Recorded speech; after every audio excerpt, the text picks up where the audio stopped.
Ang oras ngayon ay, kung titignan mo doon, ang oras ngayon ay mga nasa 2:30 na, no? Pinabilog-bilog ko ang tao, ayaw magpasakop sa mga bobo. Gusto ko lang saluhin ang mga pera ko, ayoko lang sila isabit sa mga pangarap ko. Makikita mo ako dito sa madaling araw, sa gym ko, kung ikaw ay kapitbahay ko, swerte mo, di ba? Makikita mo si Fela na lagi nag-workout. Tingnan mo ngayon. Hindi ako nagbubuhat ngayon.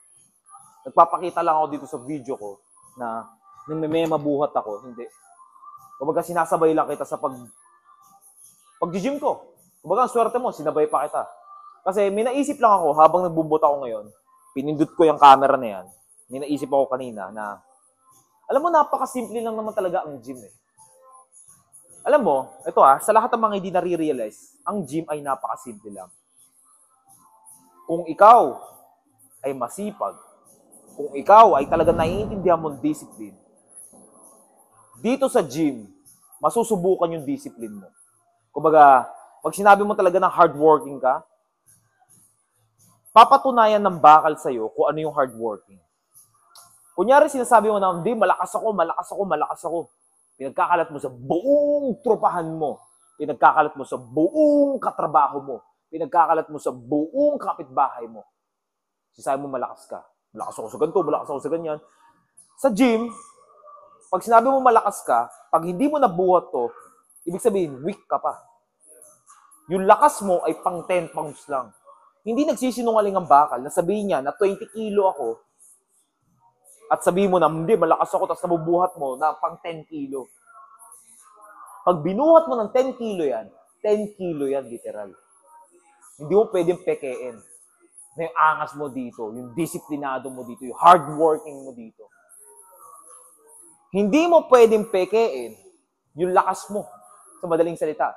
Dito sa gym, kung ano yung meron ka, yun lang ang kaya mong gawin. Hindi mo pwedeng pekein. Kaya napakasimple lang ng gym. Magbuhat ka ng kung anong kaya mo, bumawi ka sa next week, mas lalakas ka pa, kung pipilitin mo, kung gagalingan mo, kung maayos yung kinakain mo, maayos yung tulog mo, malamang sa malamang, next week or next month pa, or next month pa, bago pa dumagdag yung timbang ng binubuhat mo. Ganun siya kahirap bago madagdagan. Kaya na-amaze yung mga worms sa mga gym rat na talagang matatagal na sa gym. Kasi magugulat sila eh. Yung warm up ng isang gym rat kumbaga, PR na ng isang worms. Kung ikaw ay worms, kunyari ito, binubuhat ko to. Ilan to? 12 kilo? 12 kilo, hirap na hirap ka na sa incline. Ay sa shoulder na ginagawa ko ganito. Ito, 12 kilo to.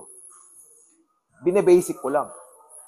Kung ikaw ay worms, sinasabi mo na, hindi, kaya ko rin yun, 12 kilo. Pero pagdating sa totoong buhay, pag binuhat mo na to, hindi mo to nabubuhat, ibig sabihin, bullshit ka. Hindi ko sabi dito na palakasan ng buhat. Ang point ko lang, itong mga bakal na to ay hindi nagsisinungaling. Ganun lang din ang life. Dito sa gym, hindi mo pwede ilapag yung katuligan mo. Sa lahat ng mga nanonood dyan na mahilig mantulig, mahilig magsinungaling, mahilig gumawa ng kwento sa sarili niya, ang hilig-hilig mong itaas yung bangko mo, kinukwento mo sa girlfriend mo, kinukwento mo sa mga kalandian mo, kinukwento mo sa nanay mo, tatay mo, sa tropa mo, yung pinsan mo, nagkakalat mo na, ganito ganyan, nagsisipag ako araw-araw. Pwede sila maniwala. Pero itong mga bakal na to, hindi maniniwala itong mga to. Buhatin mo.